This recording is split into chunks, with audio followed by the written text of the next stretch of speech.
बिस्मिल्लाहिर्रहमानिर्रहीम। अस्सलामु अलैकुम नाजरीन, क्या हाल है? उम्मीद है आप खैरियत से होंगे। आज का जो मेरा व्लॉग है, जो आज की मेरी रिकॉर्डिंग है, वीडियो है, ये मैं पंजाबी में बनाऊंगा। अज का मेरा उन्वान है कि पाकिस्तान दुनिया का अमीर तरीन मुल्क है, गरीब मुल्क नहीं है। ये सब झूठ है। उनकी वजह है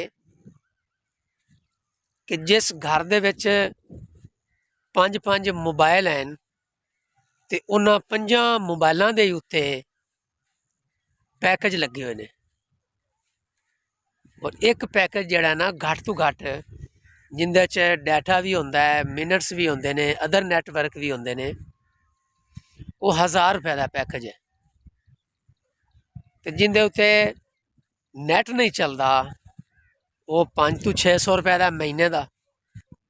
एक घर दे विच जितने जी होंदे ने उतने ही मोबाइल होंदे ने, चाहे कोई रेहड़ी वाला है तो चाहे कोई जिमीदार है या कोई मुलाजम है, सारिਆਂ ਦੇ ਕੋਲ ही आपो आपदे मोबाइल और टच मोबाइल हैं। एक घर दे विच अगर 5 जी हैं तो उन्होंने 5 जियां दे पैकेज लगे होंदे ने। तुसीं अंदाज़ा कर लो, जेड़े माठे तो माठा घर भी है उहदे च भी 2 मोबाइलों ते डाटे वाला पैकेज लाजमी लग्या होंदा है। बाकियां तो तुसीं दूसरा कर लो, 4 तो 5000 रुपया, 5000 रुपया एक घर का जोड़ा खर्चा है वो मोबाइलों का पैकेज लाने का साडा खर्चा है। असी किवें कहने हैं कि असी गरीब हैं या साडी हुकूमत ठीक नहीं है। हुकूमत जेड़ी मर्जी आ जाए वो अल्लाह के हुक्म नाल आउंदी है, अल्लाह के हुक्म नाल ही वो जाती है। उहदे च कोई किरदार नहीं है।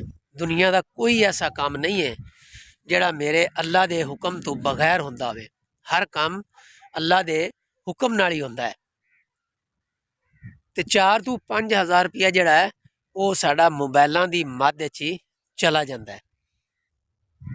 तो 4-5 हज़ार रुपए की अगर घर की कोई चीज़ लई होवे, घ्यो लिया होवे या चीनी लई होवे, पत्ती लई होवे, तो अच्छा खासा साडा गुजारा होंदा है। तो सानू कोई हक हासिल नहीं है कि असी मौजूदा हुकूमत ते तनकीद करिए, खा किसी जमात की भी होवे।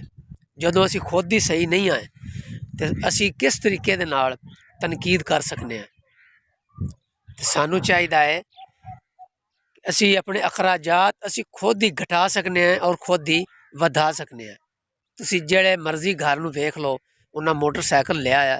हत्ता कि इतों की गल वध गई है कि मेरे महल्ले के जेड़े फकीर पिन्ने आउंदे ने, खरैत लवन आउंदे ने, वो मोटरसाइकिल ते आउंदे ने।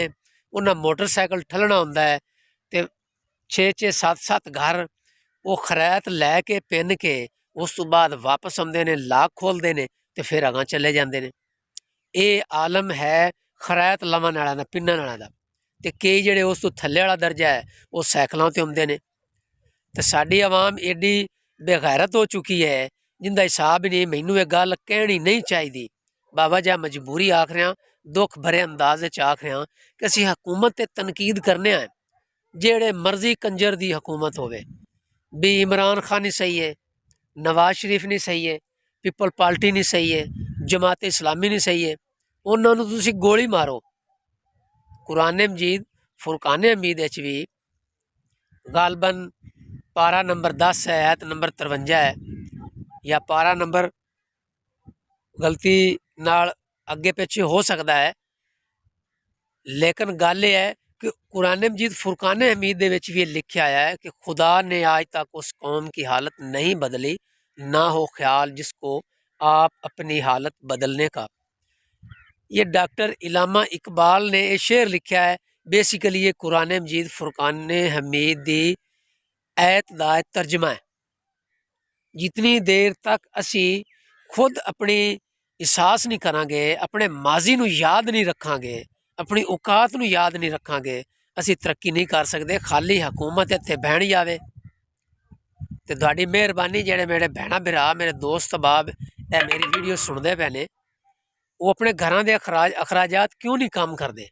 अपने घरां दे अखराजात काम करन ना। घर दे एक मोबाइल रखन, ਕਿਸੇ ਘਰ ਦਾ ਕੋਈ ਇਨਕਮ ਦਾ ਜ਼ਰੀਆ ਨਹੀਂ ਹੈ ਤੇ ਉਹਨਾਂ ਨੇ 5-5 मोबाइल रखे। जितने जी ने उतने मोबाइल हैं, उतनियां ही गल्लां हैं। तो मुड़ कहने महंगाई हो गई है, हुकूमत नहीं सही है, हुकूमत दी माँ भैन असी हिक कर छड़ने। तुसी हिक करो तो सही, दोवां हत्थां नाल ताली वजदी है। जे अगर असी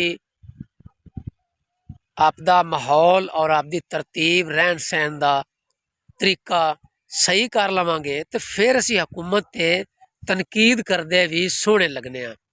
उस तो पहले असी हुकूमत नूं नहीं आख सकते तुसी इही हो जने या तुसी इही हो जने। बराए मेहरबानी अपने घरां दे अखराजात कम करो ते मुल्क दा भी फायदा है, मुल्क दा नां रोशन है। मुल्क इस तरीके नाल ही ऊपर आंदा है, उस तरह मुल्क ऊपर नहीं आएगा जितनी देर तक असी खुद अपने अखराजात, अपनी तरतीब, उठना बैठना, सौना, खाना पीना। असी तो कभी रात नूं सौन लग्या दंद कभी नहीं साफ किते, ना सुबह कभी किते ने, तो ना शाम। सुनते रसूल है, सन तो दंद साफ करने चाहिए ने। जेड़े साडे जट लोग कभी उन्हें मूँह नहीं धोता, वो उवें खाण लग पैंदे ने, दावा करते हैं कि असी मुसलमान हैं। काफर ते मुसलमानां दे दरम्यान फर्क सिर्फ एक नमाज दा है। सानू अल्लाह और उसदे महबूब दी सुन्नत ते अमल करना चाहिए है, तां असी ऊपर जा सकने हैं। ते मैनू उम्मीद है कि मेरे मुहब्बत करने वाले, मेरे चाहन वाले जरूर मोबाइलों दा बैलेंस कम करनगे। तुसी पैकेज बिल्कुल लाओ, जुर्म नहीं है। वो पैकेज लावे जिंदा कारोबार है, जिंदी मजबूरी है, वो लाजमी लावे।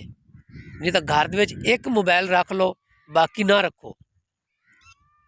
जदों ये मोबाइल सिस्टम नहीं सी तो पीटी सैल का दौर सी, उदों 200 तो 300 रुपया गौरमेंट का बिल आंदा सी। असी 200-300 नहीं देंदे है।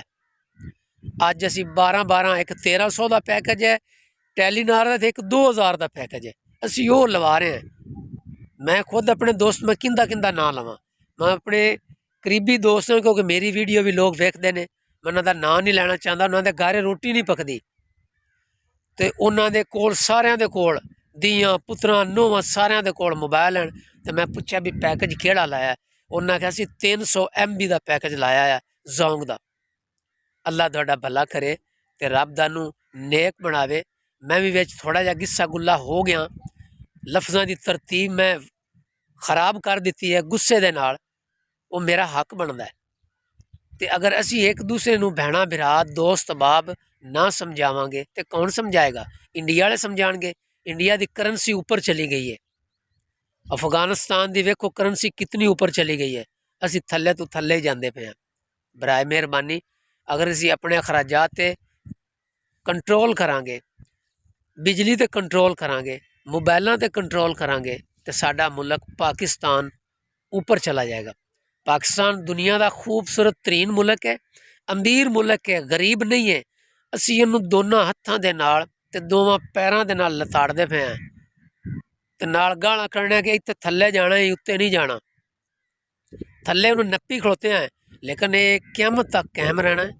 अल्लाह के फजल नाल, अल्लाह के हुक्म नाल, अल्लाह की रहमत के सदके इनका ख्याल करिए तो ये साडा मुल्क ताकि ऊपर आवे। उस तो अगला स्टैप है असी हुकूमत के खिलाफ एहतजाज करिए। तो किसे आखिर ते मैं जरूर ये कहना चाहवागा भी किसी भी हुकूमत के एहतजाज दे विच आवाम ना गई करे। साडे भैणा भरा मरदे ने, ये दीदे चुड जिंदा हैं। तो मैं इजाज़त चाहवागा। अल्लाह हाफिज़। तो मेरी वीडियो नूं लाइक भी करना ने, तो सबसक्राइब भी करना ने। मेरा हक बनता थानू आखना। गंदी तू गंदी वीडियो तुसी वेख लेंदे हो, जिंदा मूँह होंदा ना सिर होंदा है, कोई उनदे विच नसीहत वाली गल नहीं होंदी, तो वो मेरे भैणा भरा दोस्त अहबाब हज़ारां की तादाद चो वेख लेंदे, जिंदे कोई काम की गल होवे उत्थे तुहाडे सिर नूं पीड़ चढ़ जाती है। अल्लाह हाफिज़।